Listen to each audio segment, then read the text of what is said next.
a gente vai novamente falar um pouquinho da meditação na criação e evolução do universo, que é na criação do universo, o todo ele vai estabelecer ali os fundamentos do universo através da sua formulação mental. Como a gente já falou anteriormente, ele primeiramente ele vai imaginar toda a sua criação e ele começa então a baixar a sua vibração. E ele faz isso para a gente entender, nós como mentes finitas, seria mais ou menos como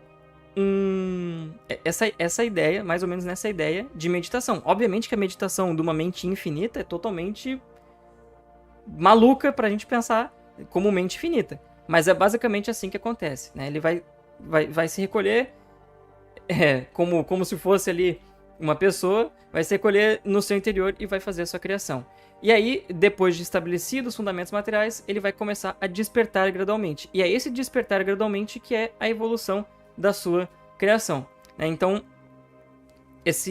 o processo de evolução, ele vai primeiro começar no plano material, lá na forma mais básica da matéria, nas rochas, enfim, depois nas plantas. Aí, a partir do momento que a matéria começa a subir na escada, ela começa a apresentar fórmulas mais complexas, começa a apresentar as primeiras proteínas, enfim, surge a vida, depois da vida surge a mente, depois da mente surge o plano espiritual, né? Então já são degraus que a gente já galgou. Se vocês vão lembrar lá da pré-história, é muito difícil a gente dizer que aquele homem pré-histórico, que Malemar sabia fazer fogo, ele tivesse alguma preocupação espiritual. E aí ele começa a ter alguma preocupação espiritual com o surgimento das religiões, e por aí vai.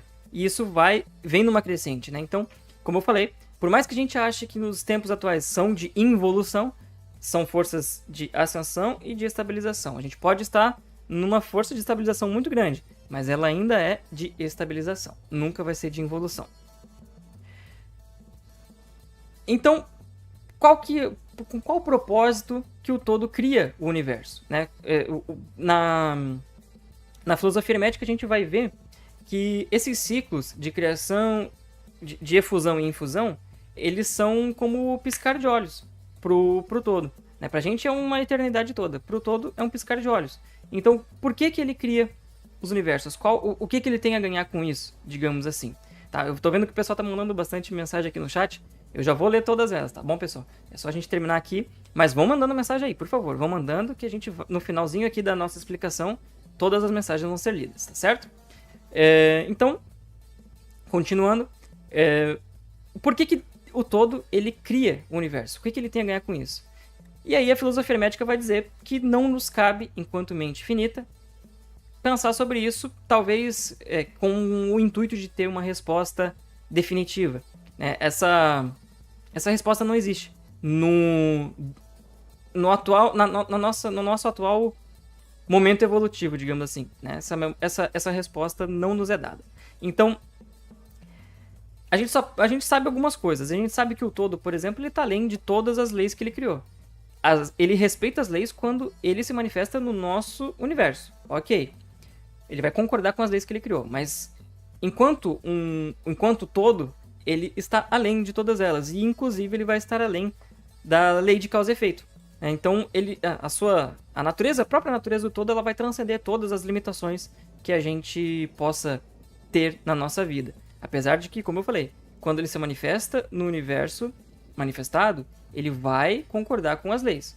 Ele só não concorda com as leis quando? Quando está fora do universo manifestado, tá certo? E aí ele não está preso às leis da mesma maneira que a gente está. E aí, a gente pode especular que o todo, ele queira, com os universos manifestados, que a criação expanda a sua consciência, né? Que ela tenha esse processo de expandir a sua própria consciência, de aprender mais.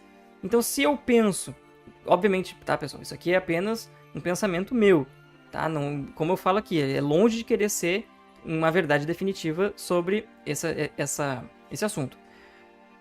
Mas se eu melhoro a mim mesmo quando eu tô pensando, de repente pode ser algo parecido com isso.